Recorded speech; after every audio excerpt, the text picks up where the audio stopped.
ہمارے درمیان عام طور پر رشتوں کی رسیاں کمزور پڑ جاتی ہیں چھوٹی چھوٹی باتوں سے۔ اب وہ جو رشتے کی رسی کمزور ہوتی ہے اس کی وجہ کیا ہوتی ہے؟ اس کی وجہ یہ ہوتی ہے کہ بدگمانی جب پیدا ہو جائے اور اس بدگمانی کا علاج نہ کیا جائے، بدگمانی کا علاج نہ کیا جائے اور اس غلط فہمی میں پیدا ہونے والے مسئلوں کا جواب خود بنا لیا جائے، اس سے رشتے کمزور ہو جاتے ہیں۔ مجھے آپ سے کوئی غلط فہمی پیدا ہوئی ہے، چاہیے تو یہ تھا کہ میں اس غلط فہمی کو حل کرتا۔ اب جس وقت میں نے غلط فہمی کا جواب خود بنا لیا، تحقیق کی کوشش نہیں کی، اس کے نتیجے میں کیا ہوا کہ یہ رشتہ کمزور پڑ گیا۔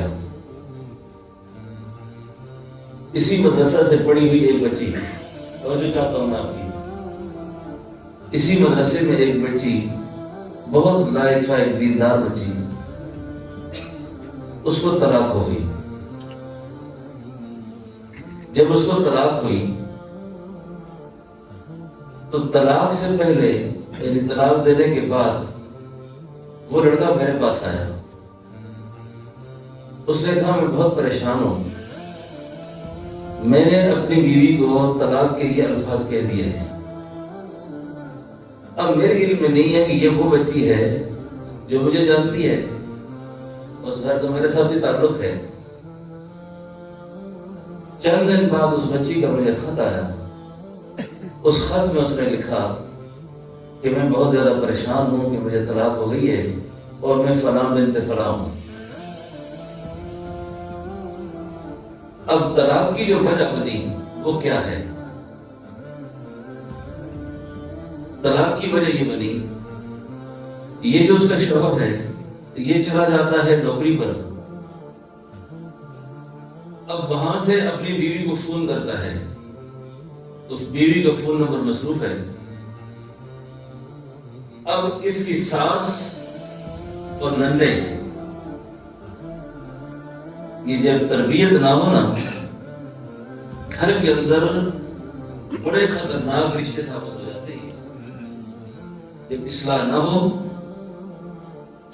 تو ساس بھی بہو بھی یہ ایک دوسرے پہ ہر وقت دست و گریباں رہتی ہیں، ہر وقت ایک دوسرے کے خلاف کسی نہ کسی سکیم میں لگی رہتی ہیں۔ اس نے ماں کو فون کیا کہ وہ فلاں کا نمبر بڑا مصروف ہے۔ ماں کی بات نے جلدی پر دیر کا کام کیا۔ اس نے کہا وہ تو ہے ہی ایسی۔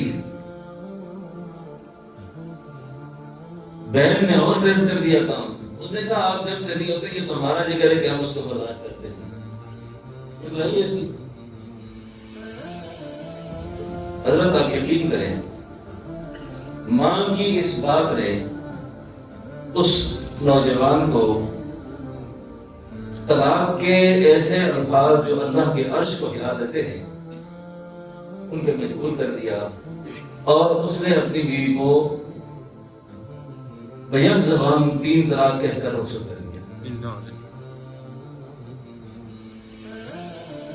اب وہ گھر جب آیا وہ تو بڑا پریشان ہے، ظاہر بات ہے گھر اجڑ گیا اس کا۔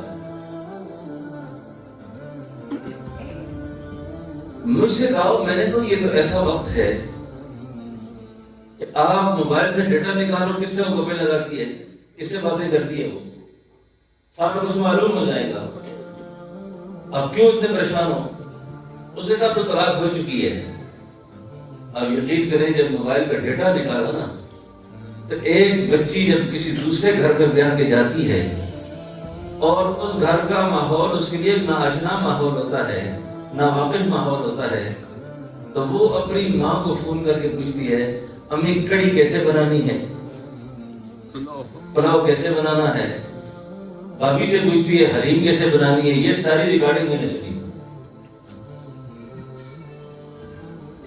اب اس پر وہ ان کو سمجھا رہی ہے کہ کڑی ایسے بناؤ، کھانا ایسے تیار کرو، یوں کرو، بیٹا اس طرح کھانا بات کرتے ہیں، ماں ان کو نصیحتیں کرتی ہے۔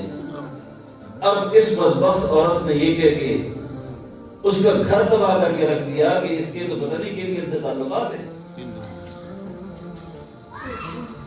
تو غلط فہمی کی بنیاد پر جو مسئلے پیدا ہو جاتے ہیں جب ان کا جواب خود بنا دیا جائے تو یہ گھر تباہ ہو جاتے ہیں.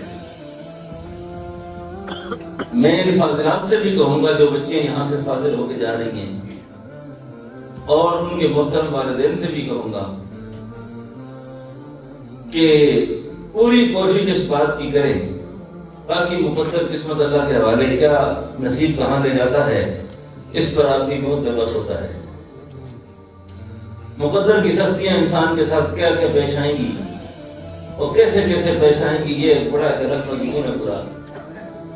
لیکن اس بات کو لحاظ رکھا جائے کہ اپنی بچیوں کے رشتے طے کرتے وقت دنیا کو مرہوز خاطر نہ رکھا جائے، دین کو مرہوز خاطر رکھا جائے،